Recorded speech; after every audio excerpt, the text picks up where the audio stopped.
Hey, welcome back to another episode of Midnight Blue and Gold. I'm obviously not Rocket Ryan. I'm Kyle W. And tonight we have a very special guest. But first, I'll introduce the boys. I got Dan Rocketman Savage Hello, everybody. and Pat PJ Spiller Jillick. How's everybody doing tonight? Good. So, Very good. obviously, as you can see on YouTube, if you're watching, we have Coach Ginny Boggess on tonight. And couldn't be more thrilled for you to join us again. We had a blast last time, so we're glad you're able to join. But yeah, so we're kicking off basketball season, and we thought, why not have the coach herself? And we're just really excited to get the season kicked off. I do have one question for you, Coach. We knew you were talented. I didn't know you were news co-host as well. You did a great job. Thank you. No, the podcasts are fun because you get the kind of behind the scenes look, right? I had every intention of politely declining that invitation. Just saying, oh, no, thank you so much. It's just not really a good time. And some of our, I guess, people that know a little bit better than I do, Paul Helgren upstairs was like, wait, you're not going to do it? And I was like, no, I don't think anything good could possibly come out of that. And he's like, what? You should really consider doing it. Fans can get to know you, get more fans, they can hear more about the program. I was like, okay, that would be great, but like, what could go wrong? And he was like, nothing. And I was like, everything could go wrong. Like, what if I cuss? What if I can't read? You just go there. But it was fun, and shout out to everyone down there. They made me feel extremely comfortable, and they were so gracious with their time to make sure I was prepared. And so it was a fun day. I think much like, once the ball goes up, you just be yourself and, again, just read the prompter. So it was good. Right. Not like Ron Burgundy, right? Gotta improv a little bit. Yeah, Kyle, you need to work on getting us prompters for this show. I'll work that in the budget, buddy. I was gonna say, was there an NIL deal? Like, can we get a sponsor for this? I wasn't aware. Yeah, we got some things in the works. Couple local establishments, but we like what we we're do doing it because now. we love Toledo. Yeah, exactly. I'm down for it. We get a chance to talk to coaches like you, so we wouldn't have the opportunity otherwise. So it's a lot of fun. I'm in. So I think Dan and Pat have a bunch of questions for you here, so I'll actually turn it over to them. Yeah, Coach. So you're in year 2. You are transitioning into having a bunch of players that you've recruited on the roster. What ways could this team be more effective playing your schematic offensive and defensive styles? Yeah, well, I think you'll see a little bit more pace, a little bit more speed. Defensively, hopefully a little bit more aggressiveness. I think we lacked a little bit of that connectivity that we, have been known for as a staff in the past down at Troy. And I think, some of that due to the newness, some of that due to a lot of injuries. Never want to make excuses, but just the reality is we haven't had a tremendous amount of practice time together.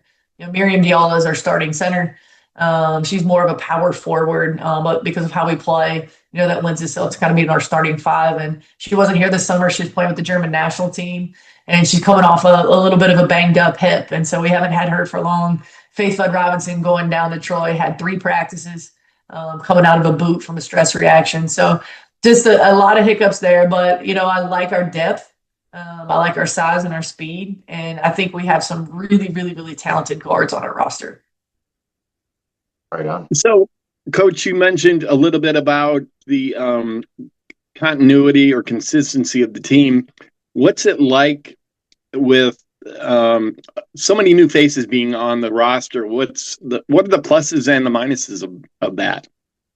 Well, I think the pluses are, it's fun to watch them get to know one another, to build, their friendships on and off the floor, their chemistry, their cohesiveness, their trust. It's fun to watch them compete against one another. I think largely last year we had an extremely competitive group, but the pecking order was kind of established. You kind of Sammy McConowitz and Kieran Goss were, it's kind of, and they led the charge with the competitiveness, but a different level of competitiveness now when you're going after each other, fighting for starting positions and minutes and kind of learning each other and forcing each other to take that next level in each other's game. So I think that's been really, really fun. I think some of the challenges that, if you ask any coach across the country in any sport at the collegiate level right now, our transfers have to unlearn a lot of the things that, were drilled into them or really forced upon them in their last programs. And it doesn't mean that what we're doing is better. It's just different. The terminology that we use, the way that we space off the ball, our fundamental defensive principles. Are we forcing middle or baseline? When you spend 2, 3, 4 years in a system like Patricia Nuba did, learning a certain way, and then now I'm asking you to do it this way. It's a little bit of a challenge. And so there's obviously for them frustrations within that. To me, it's really exciting to watch them grow and develop. And, Patricia's our only 1-year transfer that we brought in. And she wants to be a pro, and she's very, very, very capable of playing at the next level. So, the challenge for us, we've talked about it. Hey, you're going to get this opportunity to play professionally overseas probably next year if we can keep you healthy and all those good things. Have that pro mindset. You're going to go play for a brand new coach again, and learning how you learn and learning how you relate to your teammates and things like that is really important. For sure. Patricia sat at my table for the women's basketball golf outing. And that was the first time I'd, met her or seen her. And she's got a great personality. I really hope that we see her contribute a lot this year. She had a lot of good minutes against Troy. Just cool connecting a face with a player you see, week in and week out. You mentioned some of the injuries. Losing Destiny is tough. Will we see Kendall Braden anytime soon? I mean, the more ball handlers we have, the better. We hope so. Like you said, Destiny, it's so funny. You go back and we're coaches, right? So we can like even players that made me nuts at Monmouth, Coach Jeff jokes. He's like, "Oh, wow, she's your favorite now, huh? Like she made you crazy." And I was like, "Oh yeah." So it's like, were we doing that with Destiny? So it's like, "Oh, Destiny." I went back and, was watching the Troy game to prepare. She led us in rebounding and just was our steady Eddie. And, obviously was a 3-point maker for us last year, positive assist turnover ratio as a freshman. So we had a lot of really high hopes for her. We still do. She's attacking her rehab with a positive mindset and just all of the details and competitiveness that she brought to our team. Now, she's a quiet killer. You always look for, why did this happen? We don't know, but she's finding her voice and really leading from the sideline. And so if there's anything that we're taking away from this, she's really, really becoming a vocal leader for the team, and they respect her and listen to her. So that's been really, really cool. Kendall Braden was back. I mean, she was doing it. She was cooking. She was doing Kendall Braden things. That mid-range was popping. She was out there commanding and leading and being a competitor that we all love. And she took a pretty big pop over at Notre Dame. So she got a concussion. And she continues to be in concussion protocol. And so obviously we're very mindful of the severity of the consequences of those types of injuries, and just going to let her take her time and heal and get well and get back. And I know that because of where she was when she got the concussion and some whiplash effects there, I know that it won't take her long once she's ready and healed to be ready to go. So taking a look back at the trip down to Troy, they seem to be relying on their 3 main scorers most of the first half. Were there any thoughts in your mind going into halftime of changing up your defensive scheme at all to shut down those 3 big girls? Sure, absolutely. We had a lot of discussions as a staff at halftime. Quite frankly, my main concern was our inability to score. And, predicated by they were scoring, which made them able to press. So we talked a lot about it. And we felt like if we had stuck true to our defensive principles and gotten up in our plugs and our gaps and communicated at the level we need to, they took, I can't remember the number. I'm going to try to just forget that one and flush it, learn from it, move on. But some ridiculous percentage of their shots were taken within the first 10 seconds of the shot clock. And so, again, we wanted to get into a little bit more pressure. I think we pressed 3 times. You got to score to press. Those type of situations. We got to the free throw line. Then we got in foul trouble. And I think that was a big part of, our inability to get flow and cohesiveness. Miriam got to And then all of a sudden Pat had 2. And then we were like, oh my gosh, Ella Weaver had 2. Our experience out there was handicapped by foul trouble. And again, credit to Troy. They were coming at us full force, getting downhill. They looked like a WNIT championship team that had almost everybody back. And I don't know when that click is going to click and snap in, but when it does, I think we're going to look a lot like that on the offensive end once we get comfortable and confident playing with one another. Right on. And, you might not know it, but I was a shooter myself, come from a great line of shooters, Kelly Savage. But she has always said, there's certain gyms that have different auras. She said she never shot well at like Miami of Ohio. They had like the stage and the backdrop. Were the sight lines different at Troy, or was it nerves, or just, you don't shoot? Sometimes you just don't shoot well. I get it. What do you think played into the poor shooting percentage, at least from deep? Yeah, and again, we had some really wide open ones. Holy smokes. Like, we had time. Unsure. It could have been, they didn't have problems making them in that first half, especially. So I don't know. I can tell you this, we're capable and it's going to go in, but we can't go 2 for 22 from 3 and fail to get offensive rebounds. We need to instill a lot of confidence in our shooters. And so that was a challenge that I brought to the team this week. Okay, shooters, you're going to take the open ones. I know you're going to knock them down. In the meantime, we've got to get at least 34 or 38% of those ORBs. And that's what Troy does. They limit you to 1 and then they go. But we've got to get in there and get dirty on the boards, and we've got to bring our physicality. And again, I think Faith coming back there. Eva Cole had a tremendous outing. Was really, really proud of her growth and experience that she brought from what minutes that she got last year. So we're coming for it. I think a little bit of that too is like Patricia Numba. She didn't play last year. She's coming off a torn labrum shoulder, so there was some rust there.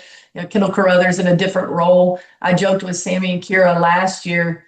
It's really different when you're on the floor with 2 players of the year and you're drawing the 3rd and 4th best defender, and now you're going to get defenders number 1 and number 2 on any given night.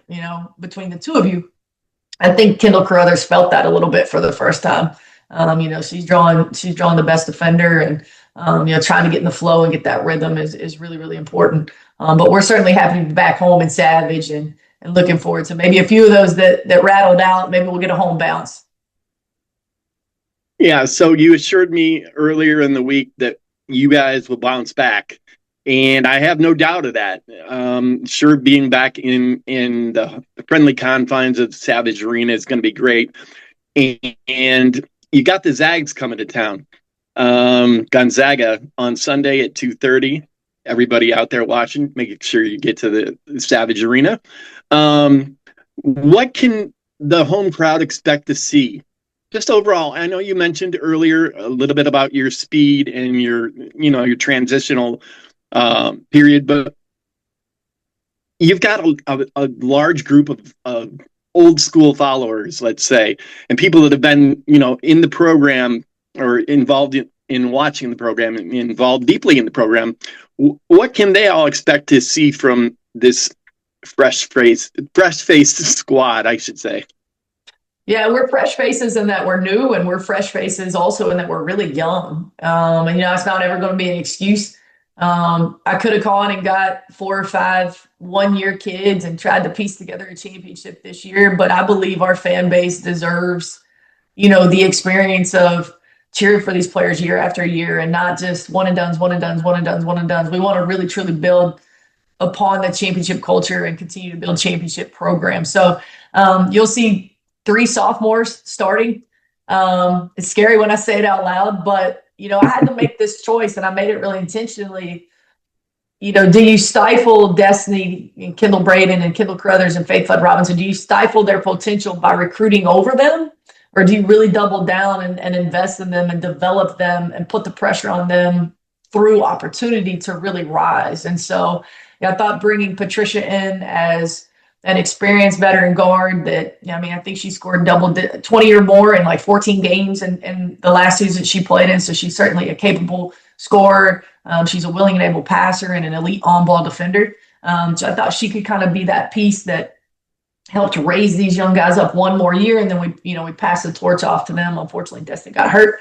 But you'll see a young group out there that's passionate and hungry. There's a lot of contagious energy. Again, we're sharing the ball maybe a little bit too much at times. We're figuring that out. But you'll see that blue collar gold standard. We're fighting. We're working really, really hard, and we're figuring things out on the fly as we go. But that's super, super fun. And if we can imagine what this core group of sophomores is going to look like in a year, in 2 years, while we're building this thing, I hope everybody's as excited about the future, and even the now. Like, let me not get way too far ahead, right? We're going to have a lot of fun right now. But bear with us on those turnovers. It was ugly. I should have slowed us down. That was on me.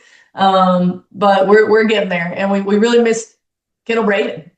She's been that second guard to come in and handle the rock and get us in our offense and get us organized. And so I think when we have her back, that'll look a little bit different as well.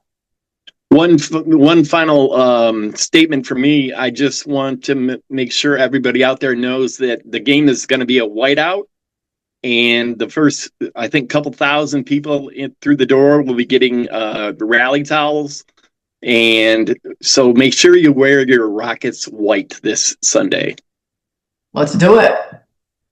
Absolutely. Right, one little fun thing for me. We're going to do a little word association game.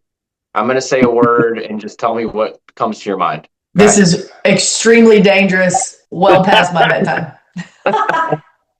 All right. We'll start it off easy. Gonzaga. Tradition. Bowling Green. Rivalry. Pizza. Yummy. Sammy McConowitz. The best. Wow. Fan tunnel. Bring it back. Yeah, exactly. RIP. That's what that means. Like, You're right. Brian Blair. Innovative. Sophia. My dog. We're waiting for that one.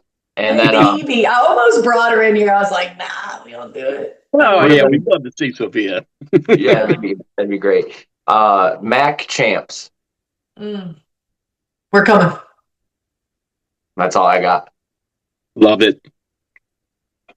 I think that's all we have for you, Coach. That's it? What I think so. You guys taking it easy on me. I love it. No, all right, well, I've got one more question. Oh, look at Pat here. Okay. So, coming from your background in West Virginia to Toledo, I think we may have touched on this last year briefly, but how are you becoming more acclimated with the community? And what kind of differences from all your other stops along the way have shown up? And how are you, adjusting to Toledo life? So many things because of the seat, because of the position that I am so blessed to hold. I get these opportunities, like to go to these really cool things like Zoo to Do and things at the Imagination Station and charity events. And I get invited to speak with different groups. I spoke in front of one of our communications, 3,000 level classes yesterday, and I get to do a bunch of stuff with young people. I just have absolutely fallen in love with this place, and I think when you have a city that is as invested in the university and especially student athletes at their university as the city of Toledo is, and then you have a university that cares as much about the community, the city, and the surrounding areas. I think it's just a beautiful marriage. And because of where I'm from and how much I value connection and community and camaraderie and all of the things that I've said it a million times, it meant something to put on that Hamlin Bobcats jersey. And it meant something to not just me, but everybody. Our whole town was showing up, and it feels like that here in Toledo. It felt like that last night at the Glass Bowl. And I just think it's a really special place with really special people. And I found myself hesitant to ask for people to come to the tip-off dinner or maybe get donations. And quite literally, one of the women leaders in the community that's become a friend was like, "You didn't ask me." I was like, "Man, you're everywhere. You're so busy. I just didn't want you to feel like you had to come. And she was like, let me show up for you. And I was like, wow, like that's Toledo right there. Like, Very cool. let me show up for you. She's like, and if I can't come, I'll just say no. And I was like, okay, that's legit. She's like, you better get better at asking. And I was like, okay. But we live up here in Sylvania. I'm obviously in my wife's home office now. She works from home, but we just absolutely love it. There's so many people who want to help, who have fallen in love with our women's basketball program. I got so many notes last year during and after the season about, your team brings our family joy. I've been going with my dad since whenever, or one gentleman's wife passed away and he sent me a note and he said, we loved your team. It was our thing and we did it together. And I just wanted you to know that. And it's a really beautiful thing. And so, my responsibility, my privilege is to continue to put a really good product on the floor that we're all proud of. Heavy is the head that wears the crown. That jersey comes with a weight. I think some of our new guys felt that down at Troy. You're going to get everyone's best night when you're wearing that Toledo jersey. And, we're excited to step into that challenge and step into that responsibility. And I think it's, the best is yet to come. It's just the beginning. Great answer.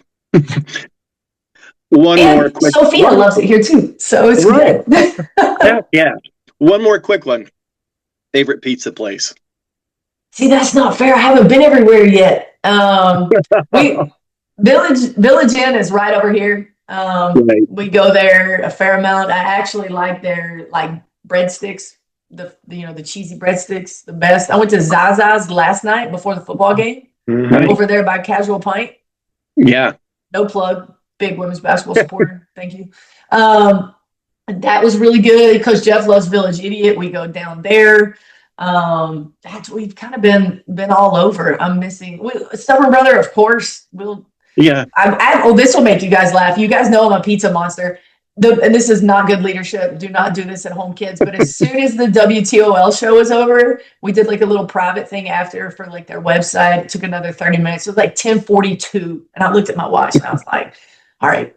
I told the staff I'd be back by noon. I was Googled Stubborn Brother, what time did they open? And I walked in at 11:01 and crushed this massive salad lunch special with 2 large pepperoni slices and 3 Diet Cokes. I was so stressed about the new show. And then it was over and I was like, oh, and then just crushed some pizza and then went back to work. Let's go. That's awesome. Yeah. But any recommendations, I'm there. We'll try it. We'll try anything. This is terrible to say, but I had never had Marco's Pizza before. And now we obviously built, Ryan and his team negotiated this huge partnership. And that day, I need a reason to have pizza. Sure. Let me go try this new partnership out. And pepperoni banana peppers, 10 out of 10 at Marco's. Okay. So a lot of pizza. Yeah. Our pants still fit. We're doing good. We live right down the street, right behind the Village Idiot. So I know what you're saying there. I love the big ones with the big button mushrooms on it. Oh, yeah. What about you guys? What are your spots? I'll go first. Yeah. Mine is probably the Village Idiot, number 1. Stubborn Brothers, since I used to be the chef there, is still way up on the list. They're number 1A, I'd say, with me for New York style, and maybe 5th Street Pub in Perrysburg. I need the recipe for the ranch at Stubborn Brother. Just whatever. I can get you that, and I can also I came up with the garlic Parmesan recipe for the wings. Ooh. So anyway, we can I can text you that recipe. We'll rendezvous. Yeah, Nice spot, Dan. I'm just learning now that Pat has all these recipes, and we have not seen a single thing at a tailgate yet, Pat. So you need to pick it up. Oh, Pat, you're holding out. I would love to tailgate with you guys. I bet that would be really fun. Oh yeah, we got the big bus. Absolutely. We always have recruits, so. Yeah, we've had recruits for the football team on there and for the men's basketball team. We've got to get the women on there too. Nice. All right. And I am the culinary director, so I failed miserably this year, but I've also had 2 back surgeries. So yeah. Well, I hope you're feeling better. Oh yeah, much better now. Thanks. A little relief. Yes. What about you, Kyle? So I live close to the Michigan line, so Geno's is probably best by me. Oh, nice. Okay. But Village Idiot is probably my favorite in town here. It's an amazing pizza, but there's so many good spots around here. You can't go wrong. I like the thinner crust. Exactly. Because you can eat more, really, like that was a joke. Exactly. No, I agree with you. Same And toppings Dan? as well. For me, there's so many good ones. Like Home Slice downtown is great. Oh, yeah. Like Florida pizza. Like I like some of the weirder ones. But for me though, it's Mike's Pizza. So there was a family relation. I think they were brothers with Vito's, and Vito's is all around town. And there's only one Mike's, and it's on Angola and McCord. It's basically Vito's pizza, but it's kept in the oven like a minute or two longer, so it's a little bit crispier. Their barbecue chicken pizza is out of this world. So I know it's a rare answer, but Mike's for me is number one. I'll check it out. I've got to give that a try. I've never been there. I really like Vito's too. I can't believe I didn't mention them. That's my bad. We love y'all. All the pizza. All the pizza all the time. Dan, with the Toledo deep cut, I haven't heard of Mike's either. There's only one of them. That's why we come to the Savages. They know everyone. They know everything. It's not even, I'm like, oh, who should I ask? No, I automatically ask Kelly Savage. Oh, and, right on McCord there, Rosie's too. If you can get spread and stuff. Yeah. Rosie's is great. Yeah, Rosie's is great. You guys are the best. Thanks for the pizza insight. And we hope you are acclimating very well, and it seems like you are, to the community and the university as well, obviously. And I think, does that wrap it up for us, guys? I think it does. So. All right, Kyle. Home office. I'm never in here. This is really where Kristen works. But no, feels like MTB cribs. Welcome to my crib. Thank y'all. Seriously, thanks for the support. It was a fun first year. Just a lot to build on, a lot of exciting stuff. I think you're going to see, like I said, the improvements of our returning kids and the pieces that we put around them and what we're trying to build and where we're trying to go. And so it's going to be a really fun year. You're going to see a lot of smiles, a lot of big moments for this young crew to grow up. And I'm really, really excited. They're working their tails off. And Sammy's practicing with us every day. She's like, practice is faster. Practice is she's like, I'm like, man, if we had one more year with that kid, that'd be crazy. But she's leading and coaching her tail off, and a lot of big things. But we got the zone in, Pat. Don't worry. If we need to go to it, we'll get there. I'm stubborn. Would rather guard the ball and get in our plugs and all those fun things. So we'll double down. I remember my first year of mom, I was like, I'm going to be a man-to-man coach. We're not even going to have a zone. And then we got in conference play, and I was like, yeah, we really need a zone. So that wasn't the case the other day, but we got a couple in. We're good. We'll be ready to rumble. Good deal. And we're going to have you on probably a little bit later in the season before we get into MAC play. And hopefully we can get one or two of your players on as well. Sounds great. We'll make it happen. All right. Sounds good. Go Rockets. Go Rockets. EDO. Yo. Thanks, Coach.